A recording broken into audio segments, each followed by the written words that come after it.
My self Molina Mukherjee aka mostly mediocre. मैं इतना खुश इसीलिए हूँ क्योंकि हमारा पैथोलॉजी प्रैक्टिकल सीरीज फाइनली खत्म हो गया है। ये आखिरी लेक्चर है, इसे पढ़ लो। प्रैक्टिकल सीरीज का ये जो 10 लेक्चर्स है जिसमें मैंने इंट्रोडक्शन से इसके एंड तक आपको पढ़ाया है, अगर आपने ये अच्छे से पढ़ लिया आपको कुछ भी एक्स्ट्रा पढ़ने की जरूरत नहीं है। मैंने यहाँ पे जो जो पॉइंट आपके साथ डिस्कस किए हैं वो आपको सीक्वेंस में देखना है, यही पढ़ने हैं, यही से क्वेश्चन पूछा जाएगा, ठीक है। और एग्जाम के आखिरी के टाइम पे जब आपको टाइम नहीं मिलेगा प्लीज फ्लिप करोगे, ये वीडियोस बहुत यूजफुल होने वाले हैं, इसीलिए चैनल को सब्सक्राइब करके रखो, ठीक है। तो चलो आगे बढ़ते हैं, ज्यादा बात ना करके इस लेक्चर में, क्योंकि आखिरी लेक्चर है इसलिए मैं इसमें प्रॉब्लम कार्ड डिस्कस करूंगी और वाइवा के लिए कुछ गाइडेंस दूंगी सीनियर होने के नाते। वैसे मैं कोई एक्सपर्ट नहीं हूं, मैंने जो अपने टाइम पे अपनी स्ट्रेटेजीज बनाई थी, जो मैं जैसे मैंने सीखा वैसे ही मैं आपको सिखाना चाहती हूँ, ठीक है।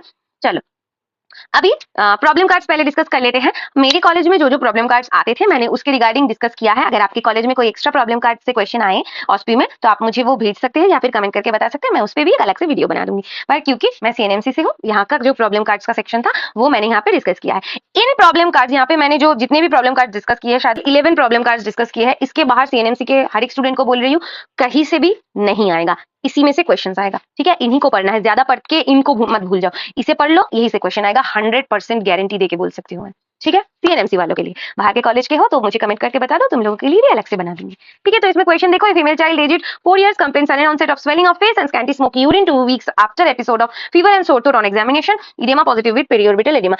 आसान सा क्वेश्चन है, पीएसजीए ने आपको पता है, यानी कि पोस्ट स्ट्रेप्टोकोकल ग्लोमेरुलोनेफ्राइटिस। नहीं पता तो नेफ्रोटिक एंड नेफ्राइटिक सिंड्रोम दोनों आपको पता होना चाहिए। इसके अलावा इसके investigation and diagnosis and finding के पॉइंट मैंने आपको लिख दिए हैं। इन्वेस्टिगेशन में आपको kidney biopsy, serology, ASO titre, anti DS, DNA test करना है, ये सारे आपको पता होना चाहिए। अगर पता नहीं है बस इतना रट लो, इसी में से नंबर आएगा, कोई तुमसे वहां पे ज्यादा पूछेगा नहीं, टाइम नहीं होता इसके अलावा फाइंडिंग्स में यूरिन हेमाचूरिया दिखता है, कौन से में हेमाचूरिया दिखता है, यहाँ से थोड़ा क्वेश्चन पूछ सकते हैं। एक question which is difference between nephrotic syndrome and nephritic syndrome, ये आपको पता होना चाहिए। ये वाला नेफ्रोटिक सिंड्रोम है या नेफ्राइटिक सिंड्रोम है, कमेंट करके जल्दी से बताओ। वैसे मैंने लिख भी दिया है यहाँ पे non nephrotic range of proteinuria, ठीक है, पर कैसे हम लोग डिफरेंशिएट करते हैं वो आपको पता होना चाहिए, ठीक है। ये सारे स्लाइड्स मैंने नहीं बनाए हैं, मेरे बैच के किसी लड़के ने शायद बनाया होगा हमारे टाइम पे, तो उसे क्रेडिट देना चाहिए। ये सारे पीडीएफ उसी ने एडिट करके बनाया था। मैंने सोचा कि ये पीडीएफ आप लोगों के भी काम आएगा क्योंकि मेरे पास था, इसलिए मैंने इनमें से ही पढ़ाने की कोशिश की, क्योंकि फालतू में दोबारा से मैं लिखूंगी यहाँ, इससे अच्छा यहाँ पे लिखा हुआ है, ये मैंने पढ़ा था, मैंने भी आपको ये पढ़ने के लिए दिया है। अगर आपको नहीं पता कहाँ से इसे एक्सेस करना है तो डिस्क्रिप्शन बॉक्स में से मेरे टेलीग्राम चैनल पे ज्वाइन कर लो, वहाँ पे मैं ये सारे जो मटेरियल्स है मेरे वीडियो से रेलिवेंट या फिर क्वेश्चंस मैं वहां पे दे देती हूँ, ठीक है, आप वहां से एक्सेस कर सकते हैं। अभी देखो ये दूसरा वाला है, 5-year-old girl presented with weakness, growth retardation, recurrent infection in infancy, history of recurrent blood transfusion. 5 साल की बच्ची है और रिकरेंट ब्लड ट्रांसफ्यूजन, और कुछ देखना ही नहीं है। और एक पॉइंट भी देख लो, ये है cheek bone depress nasal bridge, severe prominent cheek bone and depress nasal bridge, ये वाला पॉइंट देख लिया। हेपेटोमेगाली देख लिया, क्या समझ रहे हो, थैलेसेमिया है। अभी इसका आंसर देख लो, यहाँ से यहाँ पे उसने ये भी लिख दिया था कि किन किन पॉइंट से हमें आइडेंटिफाई करना है, तो थैलेसेमिया के अलग कुछ नहीं हुआ, investigation findings thalassaemia as it is रटना है इसको। अभी आगे देखो, 40-year-old male complaining of weak fatty intermittent fever for 1 last month, peripheral blood spread. अच्छा हाँ ना, मैंने यहाँ पे मार्क कर देती हूँ ताकि आपको हेल्प हो जाए जब आप पढ़ेंगे। तो मैं ये recurrent blood infection in infancy, recurrent blood transfusion, इसके अलावा चीक बोन, ये प्रोमिनेंट चीक बोन और नेजल ब्रिज डिप्रेस, हेपेटोमेगाली, उसके अलावा her sister having the same. अगर हर सिस्टर को नहीं बोलते तो हम लोग थैलेसेमिया से हीमोफीलिया की तरफ जाते हैं। और पीएसजीएन में देखो, पेरिऑर्बिटल इडेमा, एज, इसके अलावा swelling of face, smoky urine और सोर थ्रोट 2 weeks आफ्टर, ठीक है, 2 weeks बिफोर सोर थ्रोट था इसके होने से पहले। तो ये पॉइंट्स मैं हाईलाइट कर दूंगी, तो एग्जाम के टाइम में ये पीडीएफ देखोगे, ये पॉइंट याद होंगे और तुम लिख पाओगे, ठीक है। चलो ये मैं कर देती हूँ। यहाँ पे देखो एएमएल यानी कि एक्यूट माइलॉइड ल्यूकेमिया। अभी इसमें आपको पहले देखना है एक्यूट वाला किसमें होता है, यहाँ पे प्रेजेंस ऑफ ब्लास्ट अबाउट 80%, ये वाला पॉइंट है, यानी कि आपको पता होना चाहिए कि ये एक्यूट केस है। अभी इसके साथ प्रोमाइलोसाइट दिख रहा है, यानी कि माइलॉइड वाला केस है। अगर ब्लास्ट काउंट 80% से ज्यादा होता है और प्रोमाइलोसाइट ना होके लिम्फोसाइट का प्रोजेनिटर सेल कोई होगा तो वो होता है एएलएल, ठीक है। अभी इसके रिगार्डिंग आपको ये वाले सारे पॉइंट्स पढ़ने हैं। अभी एएलएल चाइल्ड में होता है, एएमएल एडल्ट में होता है, यहाँ पे एडल्ट भी पॉइंट है, पर खैर ये 100% वैलिड नहीं होता हर टाइम पे, इसीलिए आपको ये ब्लास्ट काउंट और माइलोसाइट का जो पॉइंट है ये याद रखना है, ठीक है। अभी इसके आगे देखो, एक्यूट पायरोजेनिक मेनिंजाइटिस, इसमें हम कैसे पहचानेंगे, ये कार्निक साइन पॉजिटिव देख रहे हो ना, एक्यूट पायरोजेनिक मेनिंजाइटिस है। इसके अलावा ल्यूकोमाइड रिएक्शन भी है, ये आप देख सकते हैं। तो इसके जो फाइंडिंग्स है, इन्वेस्टिगेशन है, ये आपको एज इट इज रखने हैं, ये मैं समझा नहीं रही हूँ क्योंकि यहाँ पे जो पॉइंट देके आपको एनालिसिस करना है वो मैंने मार्क कर दिया, ठीक है। अभी क्रॉनिक आईटीपी यानी कि क्रॉनिक इम्यूनोथ्रोम्बोसाइटोपेनिक पर्ट्यूरा, प्लेटलेट का डिसऑर्डर है। अभी सुपरफिशियल ब्लीडिंग है तो प्लेटलेट का डिसऑर्डर होगा from skin and mucus membrane. Menorrhagia हो रहा है, spontaneous remission and recurrence of bleeding over many years हो रहा है, इसका मतलब क्रॉनिक होगा। और सुपरफिशियल ब्लीडिंग हो रहा है यानी कि प्लेटलेट का डिसऑर्डर होगा, तो बहुत दिनों से हो रहा है, प्लेटलेट का डिसऑर्डर हमारे सिलेबस में कौन सा है, क्रॉनिक इम्यूनोथ्रोम्बोसाइटोपेनिक पर्ट्यूरा, सिंपल है, आगे बढ़ो। अभी सीएमएल देखो, सीएमएल मतलब क्रॉनिक माइलॉइड ल्यूकेमिया, क्रॉनिक यानी कि ओल्ड एज में होगा और ब्लास्ट काउंट कम होगा। अभी देखो 40 इयर्स ओल्ड फीमेल पेशेंट, एक तो हिंट तुम्हें मिला, पर क्वेश्चन पढ़ो पूरा। वेट लॉस हो रहा है, नाइट स्वेट्स हो रहा है, एब्डोमिनल फुलनेस हो रहा है, मैसिव स्प्लीनोमेगाली, मॉडरेट हेपाटोमेगाली। अगर स्प्लीनोमेगाली और हेपाटोमेगाली दोनों एक साथ दिखे, उसके साथ स्टर्नल टेंडरनेस हो, आपको आग बंद करके क्रॉनिक माइलॉइड ल्यूकेमिया लिखना है, ठीक है। क्रॉनिक माइलॉइड ल्यूकेमिया, यही पॉइंट्स है। क्यों होता है ऐसा, ये तो आपको पैथोजेनेसिस में पढ़ना पड़ेगा, ठीक है। अभी इसमें बीसीआर एबीएल जो ट्रांसलोकेशन होता है वो भी इंपॉर्टेंट है, ठीक है। चलो आगे बढ़ो। एक्यूट रिमेटिक फीवर, ये तो तुमको पता होना चाहिए। माइग्रेटरी पॉलीआर्थराइटिस किसमें होता है, र्यूमेटिक फीवर में ही होता है। फीवर के साथ प्रेजेंट हुआ है, कंप्लेनिंग ऑफ पैल्पिटेशन, ये खैर उतना इंपॉर्टेंट नहीं है, फिर भी ये मैं रिमूव कर देती हूँ, कंफ्यूज ना हो जाओ, ठीक है। इसमें इंपॉर्टेंट है माइग्रेटरी पॉलीआर्थराइटिस, 1 वीक से 14 साल का बच्चा है, ठीक है, याद रहेगा। अब इसके फीचर्स तुम्हें पता है, फिर भी इसे पढ़ लो, ये वाले सबसे इंपॉर्टेंट है। ये फाइंडिंग्स मॉर्फोलॉजिकल एग्जामिनेशन शोज, इनमें अलग से क्वेश्चन भी बनता है थ्योरी के पेपर में, ठीक है। आगे देखो नेफ्रोटिक सिंड्रोम, मैंने आपको बताया था नेफ्रोटिक इंपॉर्टेंट है, वहाँ पे पीएसजीएन था जो कि नेफ्राइटिक सिंड्रोम का पार्ट था, खैर मैंने बता दिया, पर फिर भी अब तक तो कमेंट कर भी दिया होगा। अब यहाँ पे नेफ्रोटिक सिंड्रोम है, कैसे पता चलेगा, ये देखो इडियमा तो दिखेगा, बीपी नॉर्मल है, पर यहाँ पे देखो जनरलाइज स्वेलिंग है। क्यों, क्योंकि नेफ्रोटिक सिंड्रोम में ज्यादा प्रोटीनूरिया होता है as compare to nephritic syndrome, इसीलिए नेफ्राइटिक सिंड्रोम में पेरी ऑर्बिटल इडेमा ज्यादा प्रोमिनेंट होता है, पर यहाँ पे जनरलाइज्ड स्वेलिंग होता है, ठीक है। चलो अभी इसके सारे पॉइंट आपको एज इट इज पढ़ने हैं, यहाँ पे मुझे समझाने वाला कुछ नहीं है। अगर थ्योरी पढ़ा है तो भी पढ़ना है, अगर नहीं पढ़ा है इतना तो पढ़ना ही है, इसलिए यहाँ पे लिखा हुआ है। इसके साथ हीमोफीलिया थैलासेमिया लाइक की फीचर्स होगा। अभी देखो एनी इंजोर्ड साइट से डिले हो रहा है ब्लीडिंग में, तो आपको ये हीमोफीलिया ही पता है ना, क्लास 10 से हम लोग पढ़ते आ रहे हैं हीमोफीलिया के बारे में। इसके साथ इसके जो बड़े भाई है उसको भी सेम कंप्लेन है, पर बहनों को नहीं है। हीमोफीलिया कैसा इनहेरिटेंस होता है, हीमोफीलिया लड़कों में होता है, फीमेल्स में जनरली हीमोफीलिया नहीं होता है, ठीक है। चलो अभी इतना पढ़ लिया, ये वाले सारे आंसर्स पढ़ने हैं आपको। चलो अभी यहाँ पे पल्मोनरी टीबी तो खैर बहुत इंपॉर्टेंट है। यहाँ पे हीमोटेसिस few days x-ray shows enlarged hilar lymph nodes, ये आपको पता है होना चाहिए। और cavity in apical region of upper right upper lobe, right वाला तो इंपॉर्टेंट नहीं है, अपर लोब वाला इंपॉर्टेंट है। मैंने आपको जब स्पेसिमेंस डिस्कस किए थे टीबी के, तो उस स्पेसिमेन में भी अपर पोल पे ही एक नेक्रोटिक कैविटी था। इसे ऐसे याद रखो, और टीबी के बारे में सब कुछ पता होना चाहिए, ये पॉइंट याद रखना। हाँ, जो भी सोच रहे हो कि दीदी तो बस पेजेस पलट रही है, हम लेक्चर स्किप कर देते हैं, मत करो। यहाँ तक आए हो, आगे वाइवा गाइडेंस है, वो देख के उसके बाद जहाँ जाना है जाओ, ठीक है।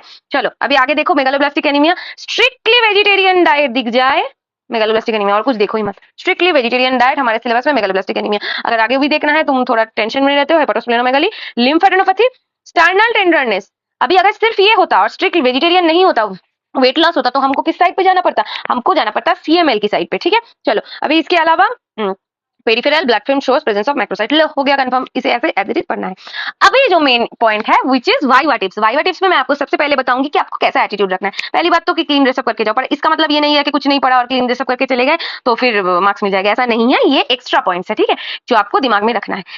दूसरा पॉइंट है कि जितना तुमको पता है, सपोज कि तुमको कोई क्वेश्चन पूछ रहा है ब्रेस्ट के रिलेटेड, तुम्हें ब्रेस्ट कार्सिनोमा का पैथोजेनेसिस पूछा और टाइप्स पूछा, तुमको पैथोजेनेसिस आता है पर टाइप्स तुमको याद नहीं आ रहा, डायरेक्ट सर को बोलो कि ऐसे पोलाइटली बोलो कि sir I don't know, time waste मत करो। जो लोग टाइम वेस्ट करते हैं, सोचते हैं कि बहुत ज्यादा मतलब ऐसे घुमा फिरा के मार्क्स ले लेंगे, ऐसा नहीं है। एग्जामिनर इरिटेटेड होता है, मार्क्स कट करता है यहाँ से। जितना मैंने अपने सीनियर से सीखा, मैं वही आपको बता रही हूँ, ठीक है। ये मेरा कोई पर्सनल एक्सपीरियंस सिर्फ मैं शेयर नहीं कर रही हूँ, बहुत सारे लोगों के साथ मैंने बात की इसके रिगार्डिंग और एडवाइस लेके मैंने ये आपके साथ कंक्लूसिव 3 पॉइंट्स मैं आपको बता रही हूँ। इसके अलावा अगर कोई टीचर हो जो कि आप पे इरिटेटेड ना हो, कि आपको समझाए, कोई टॉपिक आपको नहीं आता, वो अगर टीचर आपको समझा रहे हैं तो आपको सुनना है, एक्टिवली सुनना है, सीखना है। टीचर को लगना चाहिए, थोड़ी एक्टिंग भी करो जरूरत पड़े तो। अगर सुनने में अच्छा नहीं लग रहा तो एक्टिंग करनी पड़ेगी ना, तो करो, पर टीचर को लगना चाहिए कि आप एक्टिवली सुन रहे हो, सीखने की कोशिश कर रहे हो। इससे भी कभी कभार ज्यादा मार्क्स वो दे देते हैं, ठीक है। ये करो, इससे उनका डिसरेस्पेक्ट भी नहीं होगा और आपको भी शायद थोड़े मार्क्स एक्स्ट्रा मिल जाए, ठीक है। ये तो गया एटीट्यूड का पॉइंट। अभी इंपॉर्टेंट पॉइंट्स है, ये वाला आपको थ्योरी के पॉइंट ऑफ व्यू से पढ़ना है, क्योंकि मैं तो थ्योरी पूरा कवर नहीं करवा सकती ना, तो मैंने प्रैक्टिकल कवर करवा दिया और इसके साथ मैंने आपको टॉपिक्स बता दिए जो कि आपको पढ़ने हैं थ्योरी के पॉइंट ऑफ व्यू से। यहाँ पे मैंने 18 टॉपिक्स टोटल बताए हैं, जिसमें ये जो रेड वाले हैं ये थ्योरी और वाइवा दोनों के पॉइंट ऑफ व्यू से इंपॉर्टेंट है, ब्लू वाले हैं जो कि वाइवा के पॉइंट ऑफ व्यू से ज्यादा इंपॉर्टेंट है, और ये ग्रीन वाले थ्योरी के पॉइंट ऑफ व्यू से ज्यादा इंपॉर्टेंट है, ठीक है। अभी ये नहीं है कि ये जो वाइवा के लिए इंपॉर्टेंट है ये थ्योरी में नहीं आ सकता है, पर इससे जितना ये थ्योरी में आने की प्रोबेबिलिटी है उससे ज्यादा ये वाइवा में पूछेगा ही पूछेगा, ठीक है, ऐसे मैंने लिखा है। अब इतने टॉपिक्स आपको पता होना चाहिए। जिसने कुछ भी नहीं पढ़ा, एग्जाम के 1 हफ्ते पहले किताब खोली है, हाँ ऐसे भी करते हैं एमबीबीएस में लोग, तुम नहीं करते शायद, पर बहुत सारे लोग करते हैं, तो उनके लिए मैं बोल रही हूँ ये सारे टॉपिक करके जाओ, पास हो जाओगे। 1 नंबर तो ब्रेस्ट पैथोलॉजी, इसके ऑल टॉपिक्स आपको पता होना चाहिए। इस पूरे एमबीबीएस में जब आप डॉक्टर बन जाओगे तब भी आपको बहुत काम आएगा। इसके अलावा जनरल पैथोलॉजी के बारे में पता होना चाहिए। जनरल पैथोलॉजी भी अगर पूरा पढ़ने का टाइम नहीं है तो न्यूप्लेजिया और इन्फ्लेमेशन, स्टेप्स ऑफ इन्फ्लेमेशन, एमरैट कॉप आपको पता होना ही चाहिए। इसके अलावा गैस्ट्रिक कार्सिनोमा, पीयूडी यानी कि पेप्टिक अल्सर डिजीज, और आईबीडी क्रॉन्स डिजीज यानी कि इन्फ्लेमेटरी बाउल डिजीज और क्रॉन्स डिजीज को डिफरेंशिएट करके पढ़ो, डिफरेंस करके पढ़ोगे याद रहेगा। इसके आगे myocardial infection and related test, वो जो टेस्ट होता है कितने घंटे बाद क्या क्या चेंजेस आपको दिखे हार्ट में इन्फेक्शन होने के बाद, वो आपको पढ़ना है, वो बहुत इंपॉर्टेंट है, ये बहुत इंपॉर्टेंट है। वैसे ये जो रेड कलर के है ना, ये आपके पूरे मेडिकल लाइफ के रिगार्डिंग इंपॉर्टेंट है, आपके पूरे एमबीबीएस के बाद भी ये आपके बहुत काम आने वाला है, आपका मेडिसिन का बेसिस भी इनसे बनेगा। और एक और पढ़ लेना रेनल चैप्टर से, नेफ्रोटिक एंड नेफ्रेटिक सिंड्रोम में मैंने आपको पहले भी दिखाया कि प्रॉब्लम कार्ड्स में भी आ रहे हैं, आपको थ्योरी में पूछेगा, बहुत बहुत इंपॉर्टेंट है। क्यों इंपॉर्टेंट है ना ये सारे पॉइंट्स, ये सारे टॉपिक्स मैंने कहां से लिया है, क्योंकि इन सभी टॉपिक्स का कोई अलग डायमेंशन भी है। क्यों? क्योंकि इनके क्लिनिकल केसेस बहुत ज्यादा देखने को मिलते हैं, और जिन सारे टॉपिक्स का क्लिनिकल केसेस बहुत ज्यादा देखने को मिलता है, वो ऑटोमेटिकली हमारे पढ़ने के पॉइंट ऑफ व्यू से इंपॉर्टेंट हो जाता है।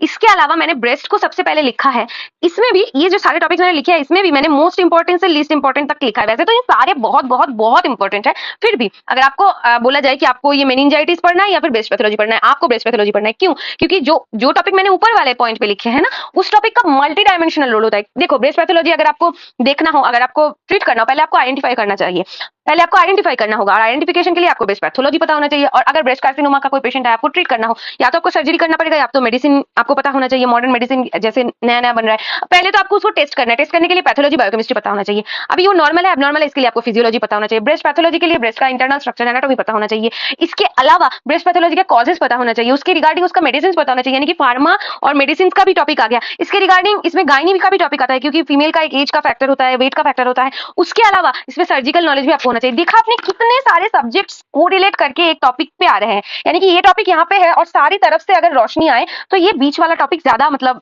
एनलाइटेड हो रहा है। ठीक है, ऐसे ही आपको पढ़ना है। अब आगे देखो हाइड्रोनेफ्रोसिस, पॉलिसिस्टिक किडनी, बहुत इंपॉर्टेंट। आगे देखो ब्रोंकोजेनिक कार्सिनोमा, ये तो तुम मतलब पिछले 10 साल में शायद 4 से 5 बार आ चुका होगा, लॉन्ग क्वेश्चन के फॉर्मेट में या फिर शॉर्ट क्वेश्चन के फॉर्मेट। हाँ, ये सारे पीवाईक्यूज है, हाँ, कोई भी छोड़ने की हिम्मत जुर्रत मत करना अगर पास होना है तो। अभी आगे देखो occupational lung disease, pneumonia and TB, इसके अलावा थैलेसीमिया, सिकल सेल एनीमिया और एनीमियास, ल्यूकेमिया, उसमें भी बीसीआर एबीएल जो फ्यूजन है, ये तो पता होना ही चाहिए, फिलाडेल्फिया क्रोमोसोम। इसके अलावा आईटीपी यानी कि immune thrombocytopenic purpura, liver cirrhosis, liver के टॉपिक में सारे टॉपिक्स इंपॉर्टेंट है, बट लिवर सिरोसिस मैंने लिखा है क्योंकि लिवर सिरोसिस फैटी लिवर और लिवर कैंसर के बीच वाला टॉपिक है, ये पढ़ोगे तो उनका भी थोड़ा बहुत कॉन्सेप्ट आ जाएगा, बट लिवर का पूरा टॉपिक इंपॉर्टेंट है, याद रखना, क्योंकि लिवर बहुत इंपॉर्टेंट ऑर्गन है और बहुत मल्टी डायमेंशनल है, मैंने आपको बताया। इससे आगे जीसीटी यानी कि giant cell tumour, meningitis, osteosarcoma, Paget disease, ये वाला निपल वाला नहीं है, ये वाला बोन वाला पेजेट डिजीज है। इसके अलावा ऑस्टियोमाइलाइटिस, हाशिमोटोस थायराइडाइटिस, ये थायराइड ग्लैंड का अगर एक टॉपिक का कोई बोले इंपॉर्टेंट मोस्ट हाशिमोटोस थायराइडाइटिस है, ऑटोइम्यून डिजीज है, पता होना चाहिए। इसके आगे ये वाले ब्लू वाले देख लो, टाइफाइड एंड ट्यूबरकुलोसिस स्पेसिमेन में भी आता है, तो पढ़ना ही है। इसके आगे बीपीएच यानी कि benign prostatic hyperplasia, hyper sensitivity reaction, 4 types के होते हैं, नहीं पता बता दो, वीडियो बना दूंगी। इसके अलावा एमएचसी जो होता है, ये इम्यूनिटी का टॉपिक है। ओवरियन एमएचसी यानी कि मेजर हिस्टोकम्पैटिबिलिटी कॉम्प्लेक्स, ये आपको कॉन्सेप्ट बहुत अच्छे से पता होना चाहिए, क्योंकि ये आपके क्लिनिकल पॉइंट ऑफ व्यू से, क्लिनिक्स के पॉइंट ऑफ व्यू से बहुत इंपॉर्टेंट है और क्वेश्चंस भी पूछते हैं। ठीक है, शॉर्ट नोट आते हैं। इसके अलावा ओवरियन एंड एंडोमेट्रियम ट्यूमर्स, ये तो रटा होना चाहिए क्योंकि ये बहुत कॉमन है। इसके आगे ग्लोमेरुलोनेफ्राइटिस, एक्यूट एंड क्रॉनिक, मैंने आपको बताया था, ये भी आपको पता होना चाहिए। आगे hyperthyroidism, hyper parathyroidism, Hodgkin's, non Hodgkin's lymphoma, इसमें हॉजकिंस ज्यादा पूछते हैं, ये वाला थोड़ा प्रेडिक्टेबल होता है। अगर आपको इसका समझ नहीं आता होगा तो आप मुझे बता सकते हैं, मैं इसके रिगार्डिंग वीडियो बना दूंगी, एक ट्रिक से समझाऊंगी, जिंदगी में कभी हॉजकिन नॉन हॉजकिन नहीं भूलोगे। और इसके आगे बर्किट्स लिम्फोमा का A to Z म्यूटेशन क्या होता है, उसके बाद कैसे चेंजेस आते हैं, ये सारे पॉइंट्स आपको पता होना चाहिए। तो यही था, इतना सारा टॉपिक, ये 18 टॉपिक मैंने जो बोल दिया, 18 तो खैर 18 से कुछ ज्यादा ही है क्योंकि एक पॉइंट में मैंने मल्टीपल्स लिया है, पर ये जो मैंने ये स्लाइड लिया है ना, अगर तुम ये स्लाइड इतने सारे टॉपिक स्किप करके, इनमें से कोई भी स्किप करके एग्जाम देने जा रहे हो, तुम बहुत बड़ी गलती कर रहे हो। इतना तुमको पढ़ना ही है, पढ़ना ही है, पढ़ना ही है। मैं इतनी जोर से बोल रही हूँ, इतनी बार बोल रही हूँ क्योंकि ये बहुत इंपॉर्टेंट है। ठीक है, चलो फिर तुम्हारे सेकंड प्रॉफ के लिए ऑल द वेरी बेस्ट। ये मैंने बनाया है, इसे देखो, खुश रहो, ऐसे ही मुस्कुराते हुए एग्जाम देने जाओ। खैर कोई मुस्कुराते हुए जाता नहीं है, स्लीप डिप्राइव्ड होते हैं सब लोग, पर ठीक है, कोई बात नहीं। जब आगे बढ़ जाओगे तो पीछे देखोगे तो वो टाइम याद करके हंसी ही आएगी। ठीक है, अच्छे से पढ़ो, अच्छे से कॉन्सेप्ट्स को समझो। अगर कॉन्सेप्ट्स के पीछे भागोगे ना, वही 3 इडियट्स वाला डायलॉग, अगर कॉन्सेप्ट्स के पीछे भागोगे तो एक्सीलेंस तुम्हारे पीछे आएगी। ऐसा ही कुछ था क्या, शायद अगर मैंने गलत बोला तो मुझे कमेंट में इसे करेक्ट कर देना। ओके, तो यही था आपका पैथोलॉजी का प्रैक्टिकल सीरीज का सारा लेक्चर मैंने कवर करवा दिया। अभी आपको जो करना है, आपको इसे 2-3 बार देखना है। इसके पीडीएफ्स मेरे टेलीग्राम चैनल पे ज्वाइन कर लो, जिसका लिंक मैंने डिस्क्रिप्शन में दे दिया है, वहां से ज्वाइन करके इसके पीडीएफ्स को पढ़ो, खुश रहो और मिलते हैं अगले किसी लेक्चर में, जरूर मुलाकात होगी। तब तक के लिए चलो, ओके बाय।